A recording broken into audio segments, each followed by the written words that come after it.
Assalamualaikum warahmatullahi wabarakatuh.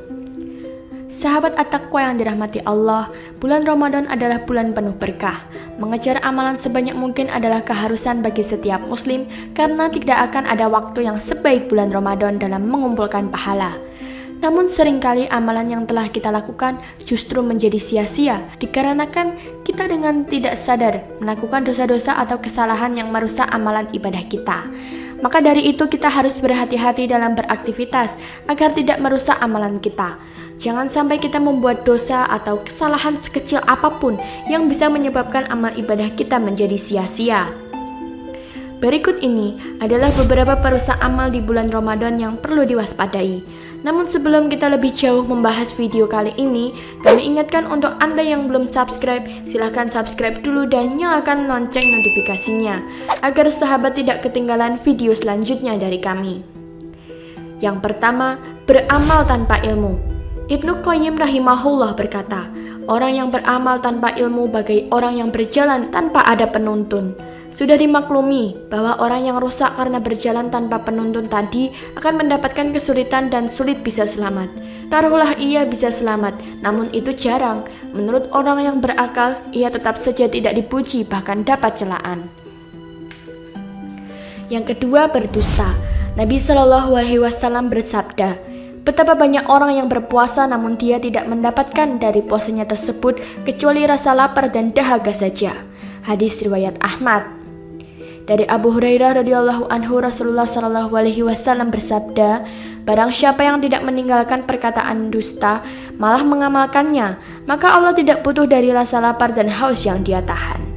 Yang ketiga adalah pelit. Dari Ali, ia berkata, Nabi shallallahu alaihi wasallam bersabda, sesungguhnya di surga terdapat kamar-kamar yang mana bagian luarnya terlihat dari bagian dalamnya dan bagian dalamnya terlihat dari bagian luarnya. Lantas seorang Arab Badui berdiri sambil berkata, bagi siapakah kamar-kamar itu diperuntukkan wahai Rasulullah? Nabi menjawab, untuk orang yang berkata benar, yang memberi makan dan yang senantiasa berpuasa dan salat pada malam hari di waktu manusia pada tidur. Yang keempat, tidak sholat. Syekh Muhammad bin Salih Al-Utsaimin rahimahullah pernah ditanya, apa hukum orang yang berpuasa namun meninggalkan sholat? Beliau rahimahullah menjawab, puasa yang dilakukan oleh orang yang meninggalkan sholat tidaklah diterima karena orang yang meninggalkan sholat berarti kafir dan murtad. Dalil mengatakan bahwa meninggalkan sholat termasuk bentuk kekafiran adalah firman Allah Ta'ala. Jika mereka bertaubat, mendirikan sholat dan menunaikan zakat, maka mereka itu adalah saudara-saudaramu seagama, dan kami menjelaskan ayat-ayat itu bagi kaum yang mengetahui. Quran Surat At-Taubah ayat 11. Yang kelima adalah fitnah. Allah berfirman, dan bunuhlah mereka di mana saja kamu jumpai mereka, dan usirlah mereka dari tempat mereka telah mengusir kamu, dan fitnah itu lebih besar bahayanya dari pembunuhan. Dan janganlah kamu memerangi mereka di Masjidil Haram, kecuali jika mereka memerangi kamu di tempat itu. Jika mereka memerangi kamu, maka bunuhlah mereka.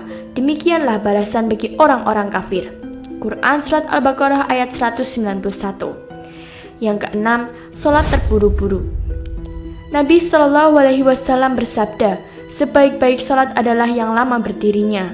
Dari Abu Hurairah beliau berkata, Nabi Shallallahu Alaihi Wasallam melarang seseorang sholat mukstasyiron. Yang ketujuh adalah ghibah.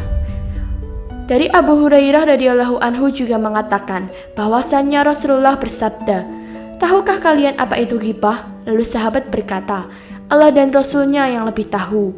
Rasulullah bersabda, engkau menyebut saudaramu tentang apa yang dia benci. Beliau ditanya, bagaimana pendapatmu jika apa yang aku katakan benar tentang saudaraku?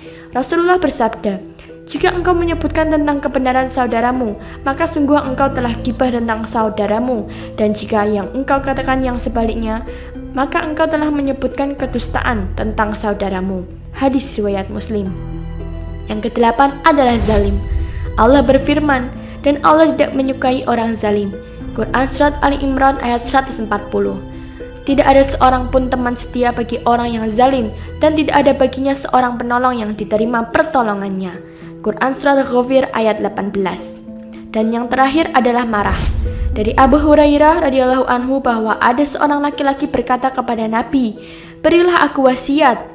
Beliau menjawab, "Engkau jangan marah." Orang itu mengulangi permintaannya berulang-ulang. Kemudian Nabi bersabda, "Engkau jangan marah." Sahabat yang dirahmati Allah, itulah penjelasan mengenai 9 perusak amal di bulan Ramadan. Semoga video ini bisa memberikan tambahan ilmu dan pencerahan bagi kita. Apabila ada pertanyaan silahkan tulis di kolom komentar, dan terima kasih telah menonton video kali ini. Wassalamualaikum warahmatullahi wabarakatuh.